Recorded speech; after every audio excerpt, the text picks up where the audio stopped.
우리 민수기를 구분하여 이렇게 보면 우리 세 지역을 크게 중심으로 해서 민수기가 기록되어 있습니다. 첫 번째는 우리 맨 우측 오른쪽에 출이라고 하는 출애굽기 이야기인데, 그곳에서부터 맨 밑에 레위기와 민수기라고 하는 성경이 기록되어 있는 그 장소. 그래서 우리 중요한 세 장소라고 얘기하면 출애굽 이후에 이 시내산, 시나이 반도, 사우디아라비아의 시내산, 그리고 위로 가데스 바네아, 바란 광야, 지금으로 이야기하면 이스라엘의 남부 지역이 되겠죠. 그리고 우리 저 위에 요단강 위에 있는 모압 평지, 오른쪽에 있는 모압 평지. 그래서 1장부터 10장의 이야기는 이 시내산에서 기록되어 있습니다. 그리고 11장부터 22장 말씀까지, 19장, 11장부터 19장 말씀은 이 바란 광야, 중앙에 있는 바란 광야. 그리고 20장부터 36장까지는 우리 요단 동편이 되는 모압 평지에서 기록되어 있습니다. 그 바란 광야에서는 38년 동안 있었는데, 실제로 바란 광야에서의 내용은 4장 정도밖에는 기록되어 있지 않다. 왜? 그냥 먹고 살다 죽은 이야기이기 때문에 그렇다는 말씀입니다. 자, 오늘은 우리 16장 말씀, 특별히 우리 가데스 바네아 바란 광야에서 있었던 이 가데스 바네아를 마지막으로, 다음에 모압 이야기로 넘어갈 텐데, 가데스 바네아에서 어떤 일이 있었을까? 오늘 하나님은 이스라엘 백성들을 계속 이 광야를 통해서 훈련을 시키고 계십니다. 왜 훈련을 시킬까? 지난 시간에 우리 말씀을 주신 하나는 하나님 우리를 사랑하시기 때문이다. 그래서 비유로 이야기한 내용 중에 원숭이의 자식 훈련, 또 독수리의 자기 새끼 훈련, 사랑하기 때문에 그 다운 원숭이다운 삶, 그리고 독수리다운 삶, 그 존재의 삶을 합당하게 살아갈 수 있고, 그리고 그 삶을 살 수 있도록 합당한 훈련을 시킨다. 그래서 오늘 우리 그리스도인은, 이스라엘, 영적 이스라엘인 우리 그리스도인은 하나님께서 창조하실 때부터 이 세상을 다스리고 통치하시는 통치권을 허락해 주시고, 그리고 그 통치자로서 하나님 나라를 대신 다스리라고 하는 이 소명을 주시고 그 일을 감당하기에 합당한 사람으로 훈련하신다는 말씀입니다. 그래서 하나님의 훈련은 그냥 사람이 좀, 악한 사람이 조금 착하게 살고, 그리고 착한 사람이 더 선하게 살고, 예배 드리지 않던 사람이 예배를 드리고, 성경 보지 않던 사람이 그냥 성경 조금 보고, 뭐 이런, 그것을 위해서 훈련한 궁극적인 목적이 그게 아니란 말씀이에요. 궁극적인 목적은 뭐예요? 이 모든 과정을 통해서 이 땅 다스리고 통치하라고 하는 소명. 그래서 예수님께서 하신 말씀, 모든 족속으로 제자를 삼아 하나님을 예배하는 예배의 공동체를 이 땅에 세우는 소명자의 삶을 감당하는 사람으로 우리를 훈련하고 계시다는 거예요.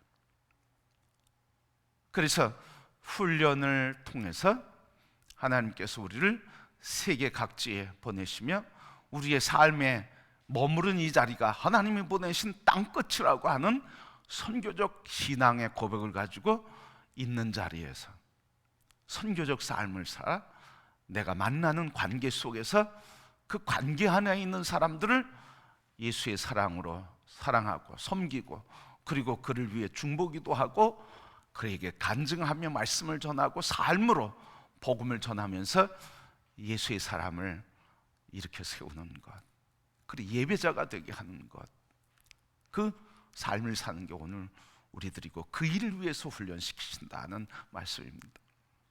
우리 태신자 전도하는데 바로 그거예요.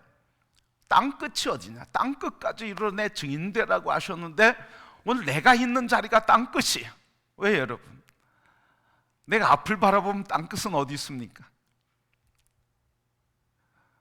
지금 여기에 있어요. 내가 앞을 바라봤어요. 땅끝이 어디입니까? 저기 아프리카입니까? 우리 맨 대척점에 있는 아르헨티나입니까? 아니에요 여러분. 땅끝은 어디예요? 바로 여기 등 뒤가 땅끝이죠. 내가 앞을 바라보고 있으면 땅끝이 바로 내가 밟고 서 있는 뒷자리가 바로 땅끝이죠. 그러니까 다시 얘기하면 내가 서 있는 삶의 자리가 땅끝이라는 거예요. 시작점이기도 하고 땅끝이라는 말이죠.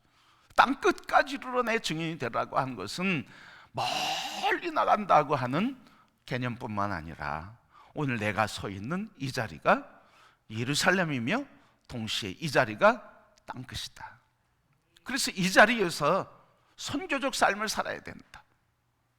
바로 여기에서 내가 만나는 사람들, 그리고 내가 지나치는 사람들을 영적 자녀로 삼고 그것을 영적 자녀로 내 가슴에 품고 우리의 심령에 품고 영혼에 품고 그들을 위해서 기도하고 그들을 돕기고 그들을 돕고 그를 섬기면서 사랑으로 위로해주고 축복해주고 기도해주고 말씀을 전하고 간증하면서 삶으로써 복음이 되어서 예수 그리스도를 전하고 구원하는 삶, 우리 이 사명을 감당하기 위해서 우리를 훈련시키는 거예요. 자, 오늘 두 번째, 하나님은 이 시대에 이스라엘은 우리를 왜 훈련시키실까? 우리 다른 면에서 훈련시키는 모습을 볼 텐데 훈련시키는 이유가 있어요. 훈련은 곧 열매를 아름답게 맺게 하기 위해서, 성장과 열매를 위해서 훈련이 필요해요. 여러분, 농부가 농사를 짓는데 이제 하나님 금년에는 폭우가 없게 해주세요. 폭풍이 없게 해주세요. 폭염이 없게 해주세요. 이렇게 기도했어요. 그대로 됐어요. 가을에 어떤 일이 일어날까요, 여러분? 그 열매들을 바라보면 황당할 거예요, 여러분. 왜요? 열매들은 뜨거운 태양과 비와 바람 맞으면서 먹으면서 견디면서 자라고 꽃이 피고 열매를 맺게 돼 있는 거예요. 그러니까 우리 가을에 열매를 맺는 것은 바로 이런 자연의 과정에서 주시는 하나님의 비, 바람, 빛 통해서 열매를 맺게 된다는 말씀이죠. 그래서 열매는 폭우가 있어야 되고요, 폭염도 있어야 되고요, 그리고 폭풍도 견뎌내야 좋은 열매를 만들어낼 수 있어요. 우리 시인 장석주라고 하는 사람이 있습니다. 대추 한 알이라고 하는 시를 졌는데 이런 시입니다. 대추를 바라보면서 지은 시예요. 저게 저절로 붉어질 리는 없다. 저 안에 태풍 몇 개, 저 안에 천둥 몇 개, 저 안에 벼락 몇 개, 저 안에 번개 몇 개가 들어있어서 붉게 익히는 것일 게다. 저게 혼자서 둥그러질 리는 없다. 저 안에 무설이 내리는 몇 밤, 저 안에 땡볕 두어 달, 저 안에 초승달 몇 날이 들어서서 둥글게 만드는 것일 게다. 대추야, 너는 세상과 통했구나. 대추 한 알이 그냥 열리지 않았다는 말이죠. 그 속에서 일어나는 자연의 현상, 태풍 몇 개, 천둥 몇 개, 벼락 몇 개, 번개 몇 개, 그것을 맞으면서 견디면서 열매를 맺었다는 말씀이죠. 그러니까 이런 자연의 시련을 견디면서 열매를 맺는 것처럼 우리를 이 시련 속으로, 고난 속으로 인도하셔서 우리를 훈련시키는 이유는 우리의 성장과 우리의 삶의 열매를 맺게 하기 위해서다는 말씀이에요. 그 훈련이 없으면 성장이 없는 거죠. 훈련이 없으면 열매가 없는 거죠. 왜? 지금까지 열매 없는 삶을 살아왔으니까 지금까지의 삶의 방식으로 살면 앞으로도 열매가 없는 거예요. 지금까지 삶의 방식으로 성장이 이루어지지 않았다고 하면, 지금 삶의 과정으로 살아가면 앞으로도 마음과 달리 성장이 없는 거예요.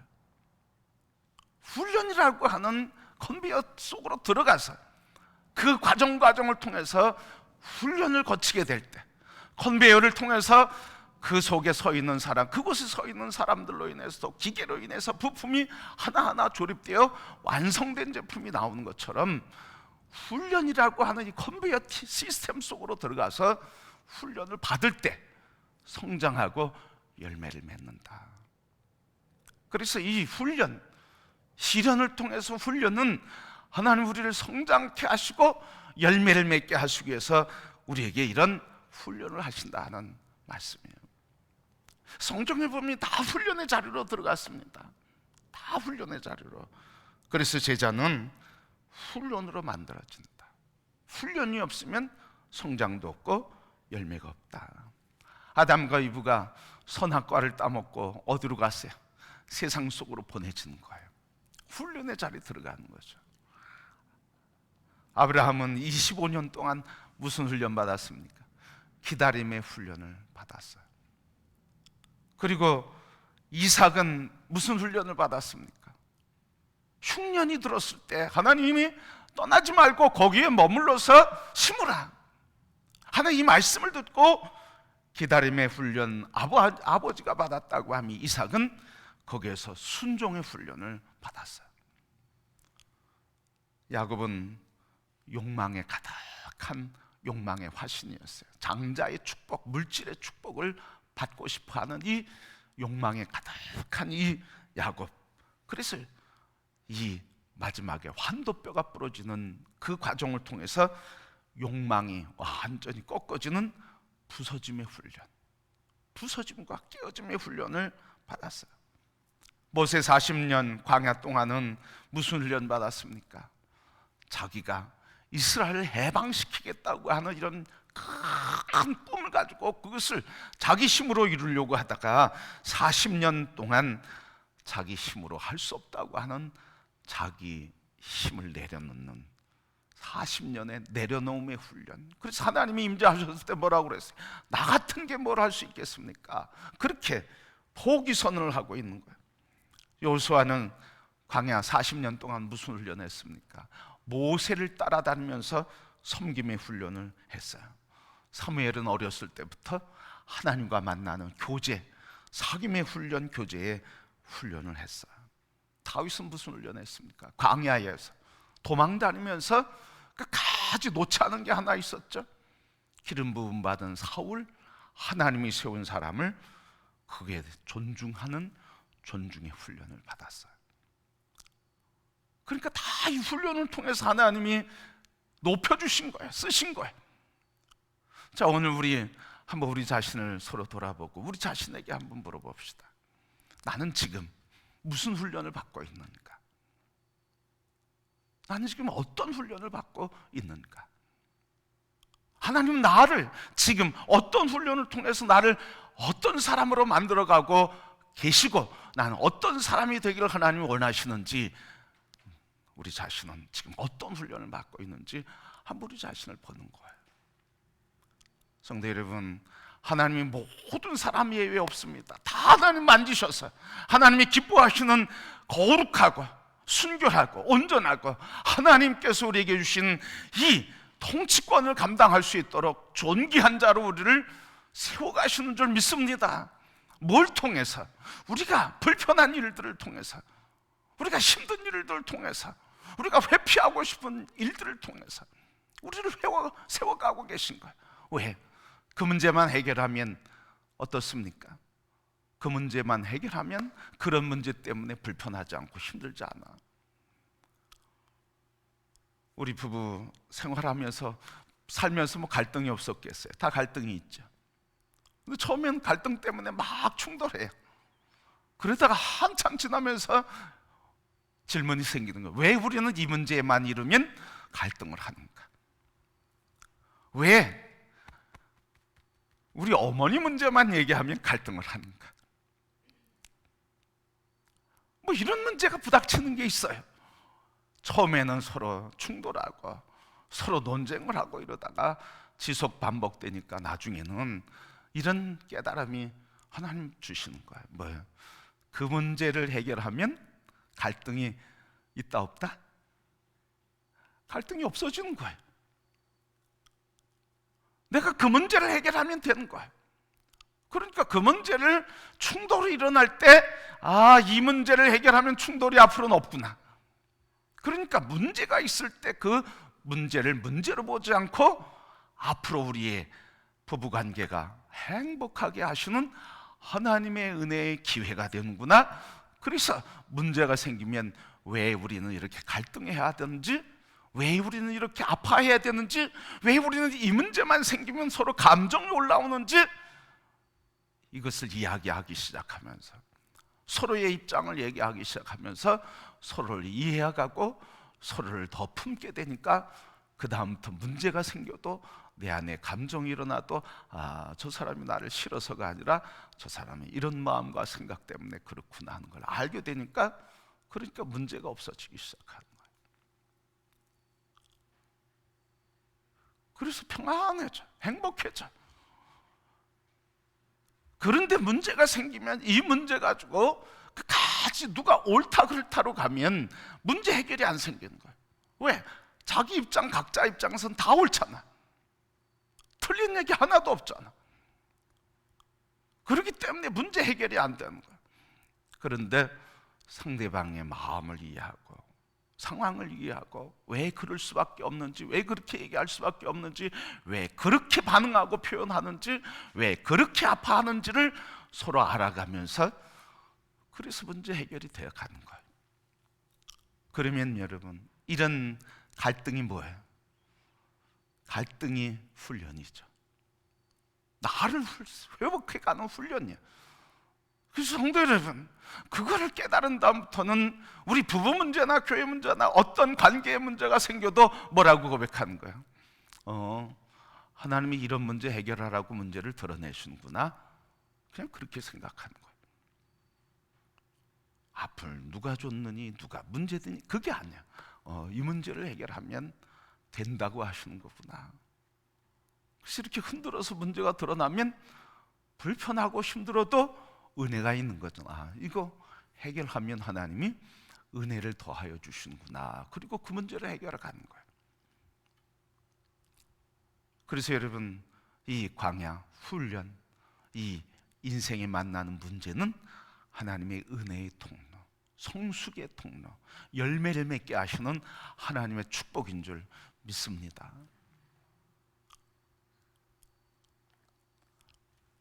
오늘 본문의 말씀은 우리에게 무엇을 훈련하라 하시는가? 고라의 이야기예요. 레위 지파의 후손 고라와 르벤 지파의 후손 엘리야바의 아들 다단과 아비람과 온의 이야기예요. 이 고라와 레위 지파의 사람 고라와 그리고 르벤 지파의 세 사람이 합작해서 뭐 했다는 거예요? 1절 말씀 보니까 당을 짓고 그랬어요. 당을 짓는다는 게 뭐예요? 오늘 말씀 이 3절 이후에 쭉 보면 250명을 불렀어요. 이 네 사람이.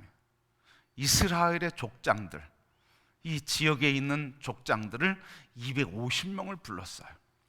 250명을 불러가지고 규합을 해서 이스라엘의 지휘관 되는 이 250명을 규합해서 모세와 아론을 대적하게 됐어요. 왜 대적했는가? 오늘 본문의 말씀 보면 대적한 이유가 나오는데 뭐라고 해서 대적해요? 그래서 2절 말씀 250명을 규합해서 대적했는데 대적의 이유가 3절에 나와요. 3절 뭐라고 그랬습니까? 그들이 모여서 모세와 아론을 거슬러 그들에게 이르되 너희가 분수에 지나도다. 회중이 다 각각 거룩하고 여호와께서도 그들 중에 계시거늘 너희가 어찌하여 여호와의 총회 위에 스스로 높이느냐. 이 얘기에 간단히 얘기하면, 요약해서 간단히 얘기하면 이 얘기예요. 우리 모든 회중들 각각 다 거룩하다. 그리고 그 거룩한 회중들 모두에게 하나님이 함께 계신다. 하나님 앞에서 우리가 더 거룩하고 하나님이 함께 계시는데, 그런데 문제는 뭐라는 거예요? 왜 너희들 스스로 높이느냐, 너희들 스스로 높이느냐, 이런 말이에요. 이 말의 뜻은 뭐냐면 너희들 스스로 권력을 독점한다, 이런 얘기예요. 권력을 독점한다. 왜 그렇게 스스로 높아지려고 하느냐? 권력을 독점하려고 그런다. 13절 말씀 가면 더 자세히 나오는데, 13절 말씀 보면 네가 우리를 젖과 꿀이 흐르는 땅에서 이끌어내어 광야에서 죽이려 함이 어찌 작은 일이기에 오히려 스스로 우리 위에 왕이 되려 하려느냐. 그러니까 모세와 아론이 권력을 독점했다는 거예요. 그러니 뭡니까? 레위 지파 사람과 르벤 지파 이 두 사람이, 그래서 이 고라와 다단과 아비람과 온이 뭐 하자는 거예요? 지금 모세와 아론이 갖고 있는 권력을 어떻게 하자는 게 내놓으라는 거예요. 또 그 권력을 분배하자는 거예요. 이게 16장에 나오는 말씀입니다. 어찌 너 스스로 높아지고 스스로 권력을 독점하느냐? 그 권력을 내려놓아라. 그 권력을 나누어 갖자. 어디 우리 위에 왕이 되려 하고 우리를 광야에서 죽게 하려느냐? 그 권력을 우리 나눠 갖고 우리도 우리 나름대로 우리의 길을 가겠다, 이런 말이죠. 여러분, 레위에게는 특별한 직무가 있지 않습니까? 레위에게는 아론 말고 아론의 지파는 제사장으로 세웠어요. 레위 지파에게는 특별한 의미가 있어요. 민수기 8장 19절 말씀 보면 이렇게 기록되어 있어요. 내가 이스라엘 자손 중에서 레위인을 위하여 그들을 아론과 그의 아들들에게 주어 그들로 회막에서 이스라엘 자손을 대신하여 봉사하게 하며 또 이스라엘 자손을 위하여 속죄하게 하였나니 이는 이스라엘 자손이 성소에 가까이 할 때 그들 중에 재앙이 없게 하려 함이라. 레위인들을 취하여 아론과 그의 아들들에게 붙여줬다는 거예요. 왜? 회막 일을 섬기게 하기 위해서, 하나님을 예배하는 일을, 회막을 짓는 일을, 이동하니까 짓는 일을 위해서, 또 이동할 때 일과 그리고 제사를 드릴 때 섬기는 일을 위해서, 봉사의 일을 위해서 레위인을 세워서 아론과 그 후손에게 이렇게 함께 하게 했다는 거예요. 그러니까 레위 지파에 일이 있다는 거고, 아론은 아론의 후손들의 일이 있는 거고, 레위는 레위의 그 후손들의 일이 있는 거예요. 누가 정한 겁니까? 하나님이 정하신 거예요.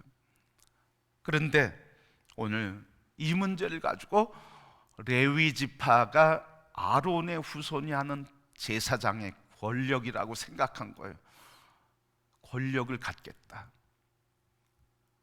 그러니까 이 이야기를 할 때 모세가 4절 말씀에 보면 아주 납작 엎드렸어요. 그리고 하나님을 바라보고 얘기가 끝나니까 하나님 앞에서 얘기하는 거예요. 그래, 내일 아침에 보자. 하나님이 택하신 자가 누군지, 하나님이 거룩하게 하신 자가 누군지 내일 아침에 향로에 불을 담아서 하나님 앞에 나오자. 그러면 그때 하나님이 택한 자를 불러서 가까이 나오게 할 것이다 하면서 모세가 이 레위 지파에 대한 책망을 하는 거예요. 그게 9절부터 11절 말씀이에요. 책망을 하는 거예요. 너희가 레위 지파가 하는 것을 작은 일로 생각하느냐, 그것이 하찮은 것으로 생각하느냐, 인간의 욕망에 화신이 되어 제사장의 직분을 구하려느냐, 하나님을 원망하느냐, 왜 하나님의 법에 대적하느냐 하면서 책망하는 거예요. 사람들에게 하나님께서는 구분된 직임이 있다는 거죠, 여러분. 그 자리를 지켜야 된다는 거예요. 하나님 말씀이 16장 후반에 나오는데 그 하나님의 말씀 16장 쭉 보면 이 모세가 기도 끝나고 그 다음날 하나님이 말씀하시는 게 쭉 나와요.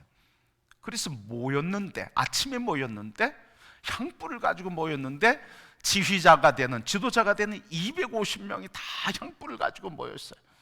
그리고 이 250명과 그리고 분당을 일으켰던 그 사람들이 온 이스라엘의 회중을 회막문 앞에 다 서게 했어요. 시위한 거죠. 그때 하나님께서 모세와 아론에게 말씀하시는 거예요. 대적의 무리와 함께하는 자들에게서 떠나라. 무리에서 떠나라. 그런데도 하나님 말씀하시는데 떠난 사람도 있고 떠나지 않고 분향한 사람 250명이 있었어요. 하나님께서 그들을 불살라서 다 죽이게 하셨어요. 죽이니까 얼마나 충격입니까, 여러분? 그 충격 때문에 원망과 불평이 일어나게 됐어요. 그런데 16장 마지막에 보면 이 원망하는 사람들까지도 14,000명이 질병으로 죽게 돼요. 우리에게 주시는 말씀이 뭡니까? 레위 자손 고라는 하나님의 뜻과는 무관하게 자신의 이기심을 따라 교만히 행하는 사람이었어요. 그런데 영광 대신 오직 파멸밖에 없었다는 거죠. 르우벤 지파는 왜 참석했을까요, 여러분? 르우벤 지파는, 르우벤의 후손은 왜 참석했어요? 르우벤은 이 야곱 12아들의 야곱의 후손의 장자예요. 장자. 그런데 이 장자가 실수로 인해서 장자의 축복권을 잃어버리게 됐어요. 장자의 축복권을 잃어버리게 되니까 이 르우벤의 실추된 가문의 영광을 회복하고자 하는 회복하고자 고라의 반역에 동참하게 된 거예요. 결국은 뭡니까? 하나님이 세우신 질서가 있단 말이죠. 하나님이 세우신 질서를 정면으로 부정하고 도전하는 일, 그래서 공동체를 파괴하는 심각한 죄에 대해서 하나님께서 안 된다고 말씀하시는 거예요. 그래서 하나님께서는 질서의 하나님, 그 질서 속에 우리가 있어야 할 자리에 있어야 된다는 거예요. 우리에게 맡겨진 그 직임을 감당해야 한다고 하는 것을 말해주고 있어요.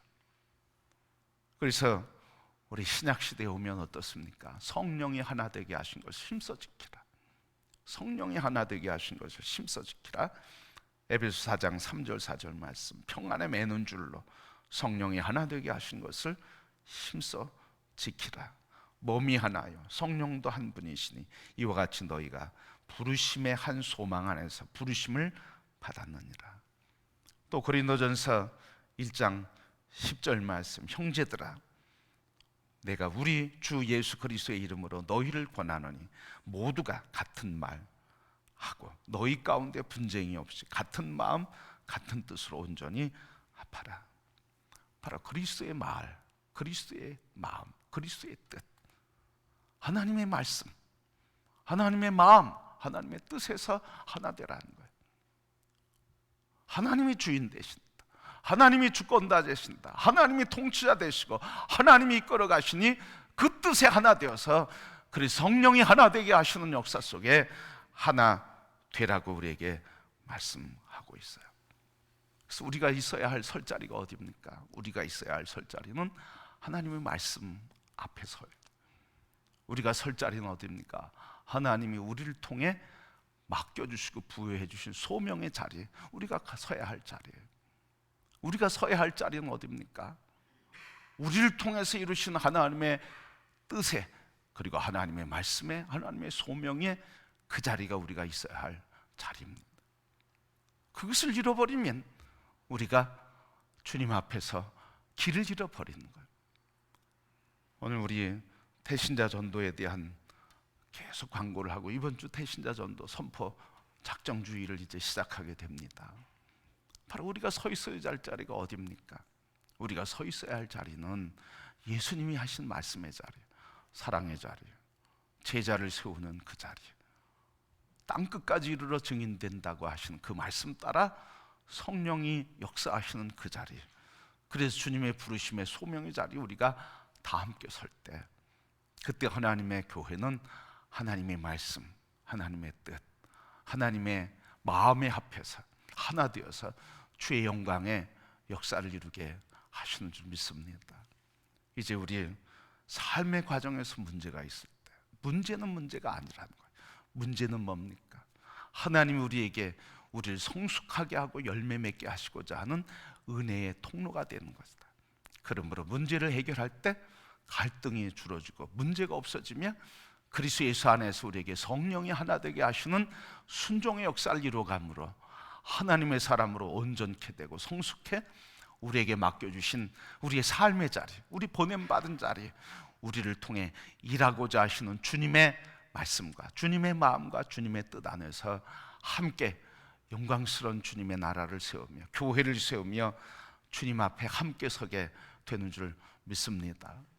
그러기에 이제 우리 모두 다 우리 나의 삶의 자리, 내가 부름받은 그 자리, 주님의 말씀이 우리를 통해서 전해지고자 하는 이 소명의 자리에 같이 서서 주님 오실 때까지 우리에게 주신 그 일을 믿음으로 충성되게 감당하며 그 자리에서 충성된 자로 주의 영광을 보고 주의 재림을 보며 함께 주님 나라의 잔치에 참여하는 우리 모든 성도가 함께 되기를 주님의 이름으로 축복합니다.